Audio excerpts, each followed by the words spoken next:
42 committees to drive various programs of the administration since assuming office about 20 months ago.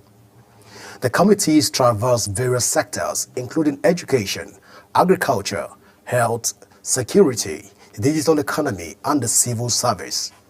Further analysis revealed that the total cost of running key presidential committees since 2018 amounted to 21.17 billion naira.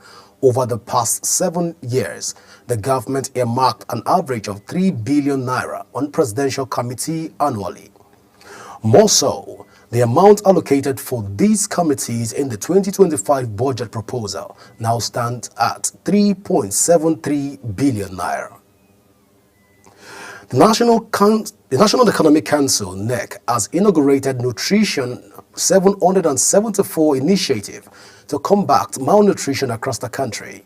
This is as the Vice President, Senator Kashim Shettima, called on state governors, ministers, local government chairmen, and other stakeholders, including the private sector, to take urgent and decisive action against the scourge of malnutrition in the country. Shettima, while addressing NEC, said the consequences of malnutrition transcend the health sector, forming the foundation of the calamities that limit productivity, learning, and the nation's growth. In business, the European Union has held discussion with private sector players in Lagos with a view of forging collaborations and wrapping up investment to strengthen Nigeria's digital economy's ecosystem. In line with the Global Gateway Strategy, the EU Digital Economy Package aims to support Nigerians' digital transition and support the ambition of making Nigeria a regional digital hub.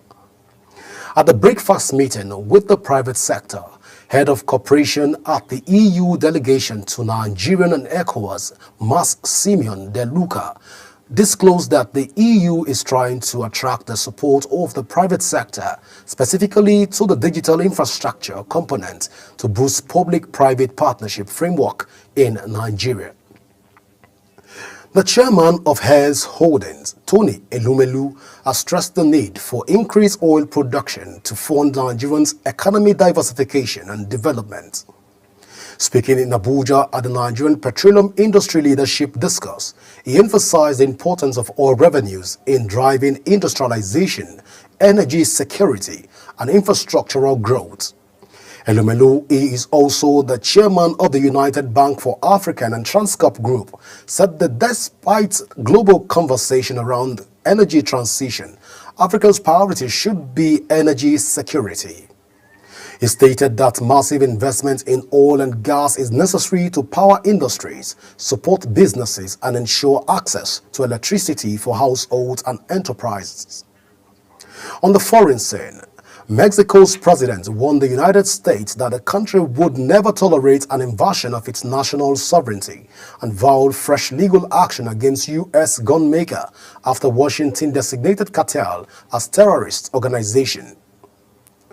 The remark were the latest in a series hitting back at the administration of President Donald Trump, which has wrapped up pressure on its support neighbor to combat illegal flow of drugs and migrants.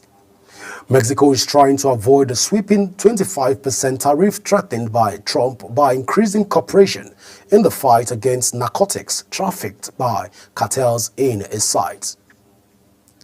Still on the foreign scene, the United States deported 135 migrants of various nationalities, including 65 minors, to Costa Rica, according to the Costa Rican government.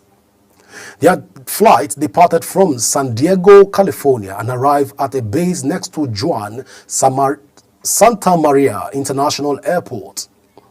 The deportees, who will be repatriated to their countries of origin from Costa Rica, were taken by bus from the capital, San Jose, to a migrant facility about 360 kilometers away near the border with Panama. And in sports, the South